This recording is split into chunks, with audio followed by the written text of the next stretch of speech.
아침에 매일경제 시작하겠습니다. 저는 이상훈입니다. 며칠째 뿌연 미세먼지입니다. 오늘 아침에도요, 미세먼지에다가 안개까지 껴서요, 시야가 참 좋지 않습니다. 그래도 오후부터는 미세먼지가 다소 해소되면서 보통 수준을 기록하는 곳이 많을 것이라고 합니다. 그나마 좀 다행입니다. 신문 일면 기사부터 전해드리죠. 먼저 매일경제입니다. 자, 매일경제 일면 톱 기사입니다. 어제 정부의 발표, 부동산 정책과 관련된 건데요. 분당, 일산 등 1기 신도시 재건축에 날개를 달았다. 용적률 최대 500%까지 허용하기로 했다는 겁니다. 자, 그러면 이 정도의 500%라는 게 무슨 뜻인가 하면요. 층수로 따지자면요. 30층 정도까지 가능하다는 겁니다. 지금 1기 신도시는 높은 곳이 한 20층 정도였거든요. 근데 더 올라갈 수 있다는 뜻이 됩니다. 국토부 1기 신도시 특별법 안전진단도 조건부 면제다. 20년이 지나면 재건축 가능. 지금은 20년이면 이게 재건축이 안 되는 상황이거든요. 노후 택지 탈바꿈 속도 낼 것 같다. 이렇게 전하고 있습니다. 다음 중앙일보 보시죠. 세상 뒤집을 AI 전쟁이 시작이 됐다. 그렇습니다. 최근에 챗 GPT 많은 주목을 받고 있죠. 그러자 경쟁자인 구글이 나섰습니다. 구글 지금 대결을 벼르고 있다는 겁니다. 좀 더 보면요. 알파고를 만들었던 구글, 바드라는 이름의 AI, 이른바 생성형 AI. 그 질문을 얘기하면요. 단순히 검색해 주는 게 아니라 아주 제대로 설명을 해 주는 거잖아요. 이 이름이 바드인데 곧 공개할 것, 뭔가 서둘러서 이렇게 밝힌 것 같아요. 그리고 마이크로소프트는요.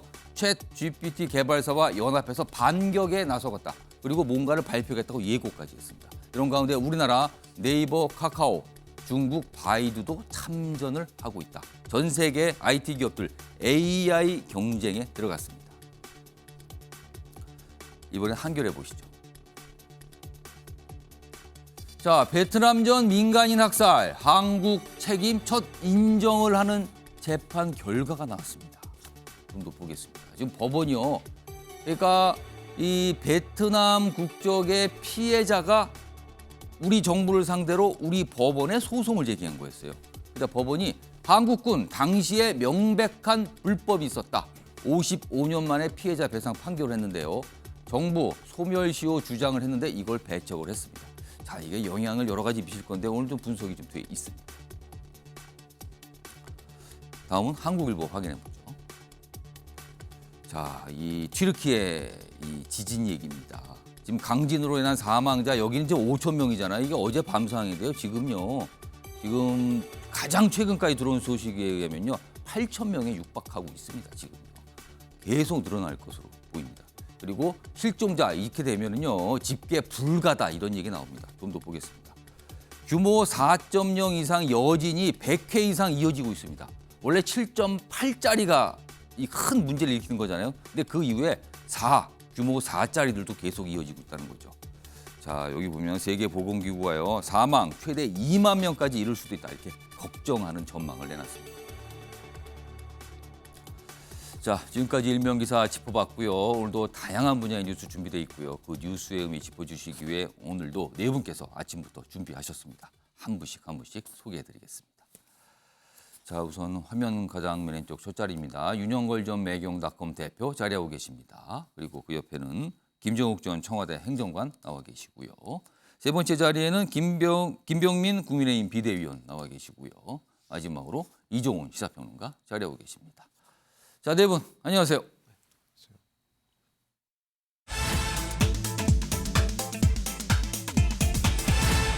자, 첫 번째 이슈 키워드로 확인해 보겠습니다. 한 명이라도 더 짐작이 되시죠? 지금 튀르키예 지진 구조 상황, 구호 상황을 이렇게 키워드로 좀 설명을 하고 있습니다. 자, 그럼요. 무엇보다도요, 현장의 모습, 사진을 보면 알 수 있습니다. 우선 첫 번째 사진입니다. 이게 무슨 사진일까요? 제목은 아빠는 딸의 손을 놓지 못했답니다. 지진 피해 현장입니다. 지금 뭔가 이 구호복 같은 것을 입은 이 남성이 아빠예요. 그런데요, 여기 좀 보세요. 여길 보세요. 아빠가 누구의 손을 잡고 있습니다. 그런데 그 손의 주인공은 건물 잔해 안에 깔려 있습니다. 여기 설명을 보면요. 딸입니다. 이 안에 있는 깔린 이 사람은. 근데 숨진 걸로 설명이 되어 있습니다. 지금. 아버지는 이 손을 놓지 못하는 거예요. 이런 장면이 여기 이 부녀에게만 해당이 될까요? 곳곳에 있을 겁니다. 지금 상황이 이렇습니다. 다음 사진 하나 더 소개해드리죠. 지금 구조대가 활동하는 건데요. 지금 현지인전 터키 구조대들이요. 생존자를 찾기 위해서 이렇게 잔해에다 귀를 대고 어떤 소리가 나오나 듣고 있습니다. 이걸 보면은요. 지금 굉장히 간절한 마음으로 구조 활동을 하고 있다는 뜻도 되고요. 또 한 가지는요. 지금 구조 상황이 굉장히 열악하다는 뜻도 될 수 있을 겁니다. 지금 한 70개에 넘는 국가에서 구호대, 구조대를 지금 보냈고요. 가고 있습니다. 우리나라 역시 파견을 했습니다. 지금 구호대를요. 전 세계 도움이 지금 절실히 필요한 상황이라고 합니다. 지금. 잔해더미에 귀대고 애타는 실종자 수색. 튀르키예라는 얘기를 이제 많이 들으셨을 텐데 뭐 아직도 이제 터키로 좀 생각을 하고 계신 분도 계시거든요. 같은 나라인데요. 이름이 바뀌었어요. 지난해 이 튀르키예가 원래 터키에서 국명을 튀르키예로 바꾸자. 그리고 유엔에 지금 인정을 해달라 해서 각국이 지금 튀르키예라는 이름으로 쓰고 있습니다. 이게 공식 국명입니다. 자, 그럼요. 지금 지진 피해 그리고 뭐 구호 사항과 관련해서요. 민경영 기자의 리포트가 준비되어 있는데요. 그 내용 듣고 이어가겠습니다. 고층 건물 여러 동이 말 그대로 통째로 쓰러져 있습니다. 원래는 무엇이 있었는지조차 가늠하기 어려운 잔해 속에서는 구조 작업이 한창입니다. Yani dedim herhalde kıyamet kopuyor. Yani ne yapabiliriz daha şeyine girmeden bina çöktü üzerimize.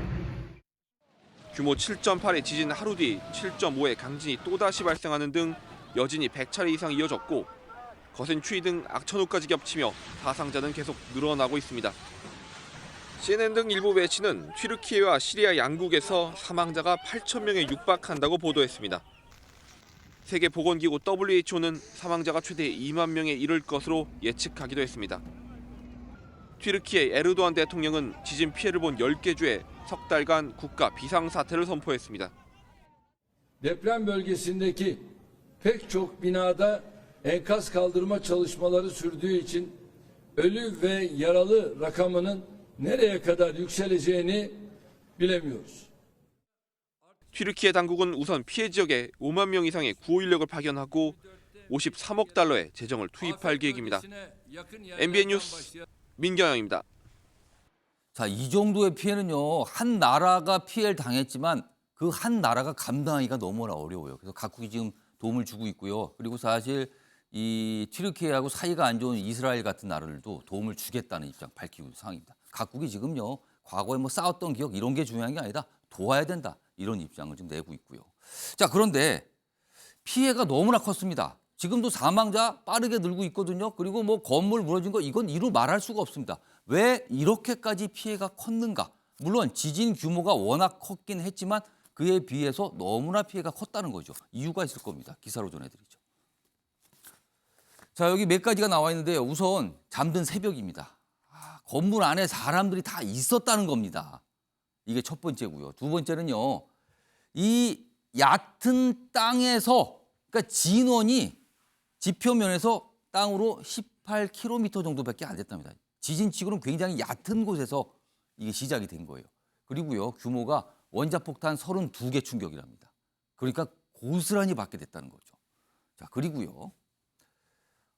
이 지역이 과거에 이 지진 상대적으로 좀 안전한 곳 아니냐 이렇게 인식이 됐답니다. 그래서 내진 설계가 안 된 건물들 와르르. 그리고 이번에 7.8이잖아요, 규모가. 한 100년 정도 응축된 그 땅의 힘이 한꺼번에 폭발했다. 그래서 여기 보면 원자폭탄 32개. 이 정도 강도였다는 얘기죠. 여기 보면 또요. 구조에도 좀 문제가 있습니다.